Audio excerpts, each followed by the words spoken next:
केंद्रीय स्वास्थ्य मंत्रालय ने सोमवार को वैक्सीनेशन के आंकड़े जारी किए, जिसके मुताबिक देश में अब तक कोविड-19 की 17.26 करोड़ डोज लगाई जा चुकी है। 3 महीने में सरकार का दावा था कि देश की 30 करोड़ की आबादी को टीका लग जाएगा, पर जिस तरह राज्यों में टीके की कमी सामने आ रही है, उससे लगता नहीं कि सरकार अपना टारगेट पूरा कर पाएगी। हालांकि अब ये राज्य सरकारों की जिम्मेदारी है कि वो कैसे टारगेट को पूरा करेंगे। पिछले एपिसोड में हमने आपको टीके का गणित समझाया था कि कितने टीकों का ऑर्डर हुआ है, कितने आए हैं और बाकी कब तक आ सकते हैं। सरकार ने 18 साल के ऊपर लोगों को टीका लगाने के लिए भी ऐलान कर दिया। वैक्सीनेशन ही अभी तक एकमात्र रामबाण दिखाई दे रहा है जो कोविड की महामारी से देश को बचा सकता है। नमस्कार, मैं हूं भारती नागपाल और आप देख रहे हैं स्टोरी ट्रेंड। वैक्सीनेशन की किल्लत राज्यों में शुरू हो गई है। दिल्ली में भी वैक्सीन की कमी है। केंद्र सरकार ने 18 साल से ऊपर लोगों को टीका लगवाने के लिए ऐलान तो कर दिया, पर वैक्सीन की प्रॉपर डोजेस राज्य सरकारों तक नहीं पहुंच पा रही हैं। दिल्ली के उप मुख्यमंत्री मनीष सिसोदिया का कहना है कि दिल्ली सरकार ने जितनी डिमांड की थी उतनी वैक्सीन नहीं मिल रही, जिसकी वजह से कई वैक्सीनेशन सेंटर्स बंद करने पड़ रहे हैं। कोवैक्सीन ने दिल्ली सरकार को चिट्ठी लिखकर साफ कह दिया है कि वो उन्हें वैक्सीन नहीं दे सकता क्योंकि वैक्सीन उपलब्ध ही नहीं है।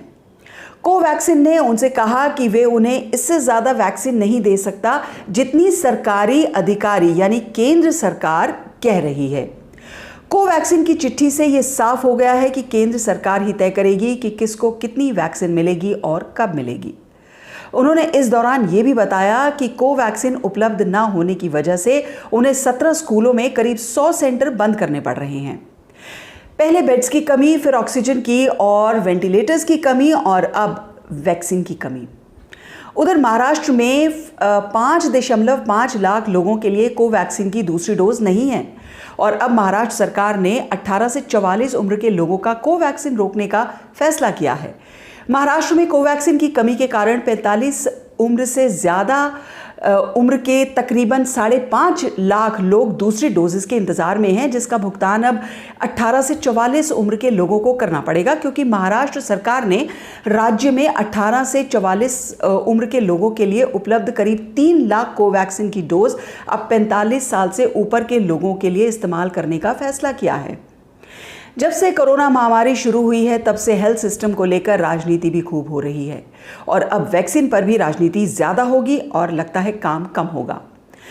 कोरोना पर सही ढंग से काम करने, हेल्थ सिस्टम पर काम करने को लेकर आए दिन राहुल गांधी और प्रियंका रॉबर्ट वाड्रा लगातार ट्वीट करते रहते हैं। सोनिया गांधी ने भी कहा कि सिस्टम तो क्या ही फेल हुआ है, मोदी सरकार ही फेल हो गई है। कांग्रेस वर्किंग कमेटी में मोदी सरकार के खिलाफ प्रस्ताव पारित किया गया कि प्रधानमंत्री अपनी गलतियों के लिए प्रायश्चित करें। हालांकि उसमें यह भी कहा गया कि यह सरकार के खिलाफ हमारी लड़ाई नहीं है, बल्कि हमारी कोरोना के खिलाफ लड़ाई है। जेपी नड्डा ने एक चिट्ठी लिखकर इसका जवाब दिया है। उन्होंने लिखा कि कांग्रेस नेगेटिविटी फैला रही है, देश महामारी से लड़ रहा है और कांग्रेस भ्रम फैला रही है। क्या आपको लगता है कि वाकई कांग्रेस भ्रम फैला रही है? क्या इस देश का आम नागरिक देश की हालत नहीं देख सकता? क्या लोग नहीं देख पा रहे हैं कि मोदी सरकार हर फ्रंट पर फेल हो रही है? क्या आम जनता देख नहीं पा रही कि उनके लिए सुविधाओं के अभाव में उनके अपने किस तरह से दूर चले जा रहे हैं? क्या उन्हें सरकार की तरफ से कोई सांत्वना मिल रही है? क्या देश के प्रधानमंत्री इस दौरान देश को संबोधित करने या जनता से उनका दुख बांटने शामिल होने आए हैं? प्रधानमंत्री की तो क्या ही बात की जाए, उनकी अपनी कॉन्स्टिट्यूएंसी वाराणसी इस वक्त कोरोना की महामारी झेल रही है। वहां के हाल बेहाल हैं। क्या उन्होंने एक बार भी वहां का दौरा किया? क्या इनके अपने सांसद अपने संसदीय इलाकों में जा रहे हैं? क्या अस्पतालों का दौरा कर रहे हैं? बीजेपी की खूब आलोचना हो रही है और बीजेपी लगी है अपनी इमेज सुधारने, और ये इमेज सुधारने का काम सिर्फ सोशल मीडिया पे हो रहा है। फील्ड में पता नहीं क्या ही चल रहा है। ट्विटर पर बीजेपी के बड़े बड़े नेता सक्रिय हैं जो मोदी की खूब तारीफ कर रहे हैं। ये एक अभियान चल रहा है पार्टी की ओर से। सब नेता डैमेज कंट्रोल में जुट गए हैं।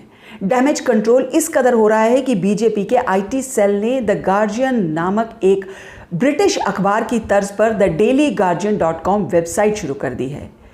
बीजेपी आईटी सेल ने इस नकली वेबसाइट के जरिए प्रधानमंत्री नरेंद्र मोदी जी की छवि सुधारने का एक कार्यक्रम शुरू किया है। जरूरत इसलिए भी पड़ने लगी क्योंकि इंटरनेशनल मीडिया भी कोरोना मामलों को लेकर मोदी की आलोचना कर रहे हैं।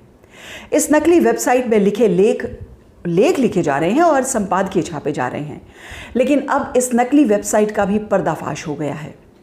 इन्होंने द गार्जियन को बदलकर thedailyguardian.com तो कर दिया, पर इसका रजिस्ट्रेशन का स्थान मैनचेस्टर यूनाइटेड किंगडम तो नहीं कर पाए। इसी बीच 11 मई को एक और न्यूज़ आर्टिकल ट्विटर पर शेयर किया जाने लगा, लेकिन यहाँ मोदी सरकार की आलोचना नहीं हो रही थी, बल्कि तारीफ की गई थी कि वो कितने मेहनतकश हैं। ये किसी को नहीं दिखता, बस ऑक्सीजन और दवाइयों की किल्लत का टोकरा उनके सर रख दिया गया है। बीजेपी से जुड़े कई बड़े नामों ने इस न्यूज़ आर्टिकल को शेयर किया। Union minister Anurag Thakur, Kiran Rijiju, doctor Jitendra Singh, Prahlad Joshi, Raghubar Das, यहाँ तक कि BJP IT cell head Amit Malviya ने भी इसे अपनी टाइमलाइन पर शेयर किया। साथ में लिखा, मौत बड़ी खबर है लेकिन रिकवरी नहीं। लाशों के ढेर पर बैठी ये सरकार पॉजिटिविटी का भाषण कैसे दे सकती है? गंगा नदी में शवों का ढेर लगा हुआ है। हर शहर में कोरोना वायरस को लेकर हाहाकार मचा है। अब सिर्फ शहर ही नहीं, गांव में भी बुरी स्थिति होती चली जा रही है, जहां ना अस्पताल है ना डॉक्टर। कुल मिलाकर स्वास्थ्य सेवा चरमराई हुई है। गंगा नदी में लाशें बिहार से बक्सर से लेकर उत्तर प्रदेश के गाजीपुर तक हैं। ध्यान देने वाली बात यह है कि दोनों जगह डबल इंजन की सरकार है, जो दावे करती है कि कोरोना को लेकर उनके राज्य में स्थिति नियंत्रण में है। National mission for clean Ganga ने गंगा में बहते शवों पर चिंता जताई है और कहा है कि इससे आसपास के इलाकों में संक्रमण का खतरा बढ़ सकता है। यूपी में तो कोई सरकार के खिलाफ बोलकर तो देखे, तुरंत उस पर केस हो जाता है।